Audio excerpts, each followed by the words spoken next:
Hello everyone, welcome you all in my YouTube channel learn botany की। So previous video में हमने discuss किया था नेशनल पार्क और जो वाइल्ड लाइफ सेंचुरीज़ हैं जो कि आता है इन सिटू कंजर्वेशन के अंडर। तो आज हम डिस्कस करने वाले हैं बायोस्फीयर रिजर्व, जो कि अगेन जो है इन सिटू जो कंजर्वेशन है उसका टाइप है। So let's start.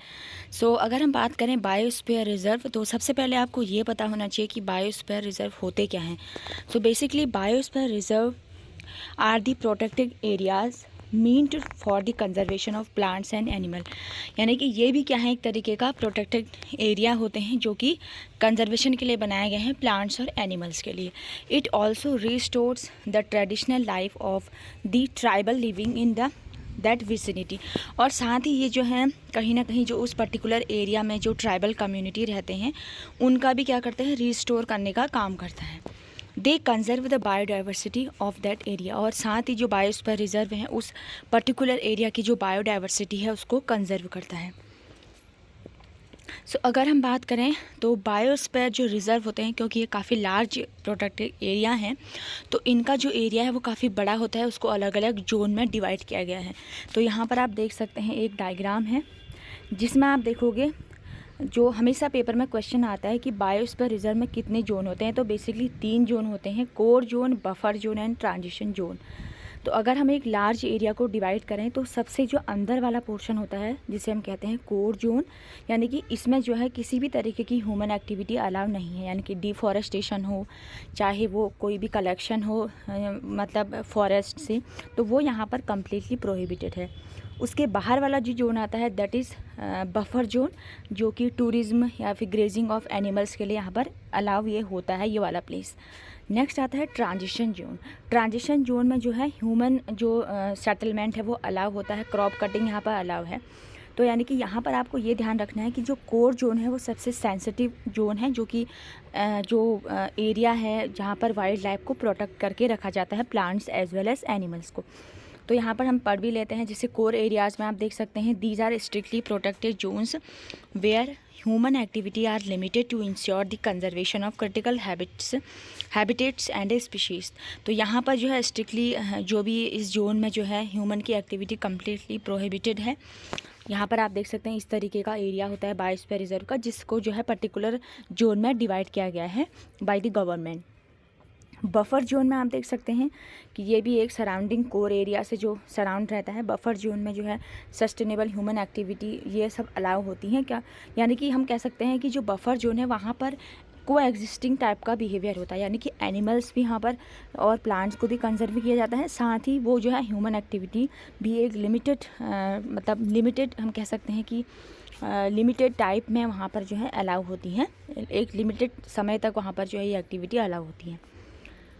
नेक्स्ट है, और यहाँ पर मैं आपको एक बात बताना चाहती हूँ कि इंडिया में जो है मतलब अगर हम टोटल बायोस्फीयर रिजर्व की बात करें तो 18 बायोस्फीयर रिजर्व्स हैं, राइट।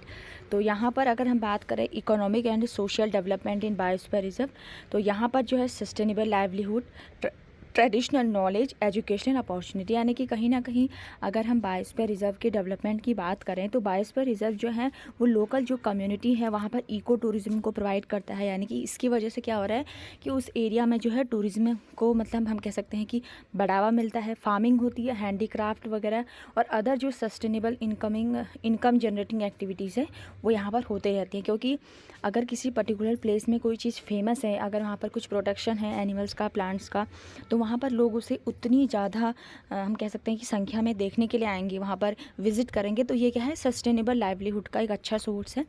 ट्रेडिशनल नॉलेज की अगर हम बात करें, indigenous community residing within biosphere reserve contribute their traditional knowledge to conservation practices and sustainable resource management. तो यहाँ पर क्या होगा, कहीं ना कहीं अगर उस पर्टिकुलर एरिया में कोई इंडिजिनियस कम्युनिटी है, उस एरिया की ही कम्युनिटी जो है वो भी क्या करेगी, कहीं ना कहीं उस नॉलेज को, ट्रेडिशनल नॉलेज को स्प्रेड करती हैं ताकि उसका यूज़ हम क्या करें, प्लांट्स और एनिमल्स के कंजर्वेशन में करें। नेक्स्ट है एजुकेशन अपॉर्चुनिटी। साथ ही अगर हम बात करें तो बायोस्फीयर रिजर्व एक काफ़ी अच्छा प्लेटफॉर्म हो जाता है एजुकेशनल पर्पस से, क्योंकि यहाँ पर डिफरेंट तरीके के प्रोग्राम चलाए जाते हैं जिसकी वजह से जो भी वाइल्ड लाइफ है उसको प्रोटेक्ट किया जा सके। साथ ही रिसर्च की अपॉर्चुनिटी मिलती है विद इन्वायरमेंट के साथ साथ जो है काफ़ी रिसर्चेस यहाँ पर होने के चांसेस बढ़ जाते हैं। और अगर हम बात करें कंजर्वेशन और मैनेजमेंट स्ट्रेटजी, किस तरीके से हम बायोस्फीयर को कंजर्व कर सकते हैं, तो इकोसिस्टम का रेस्टोरेशन हम कर सकते हैं।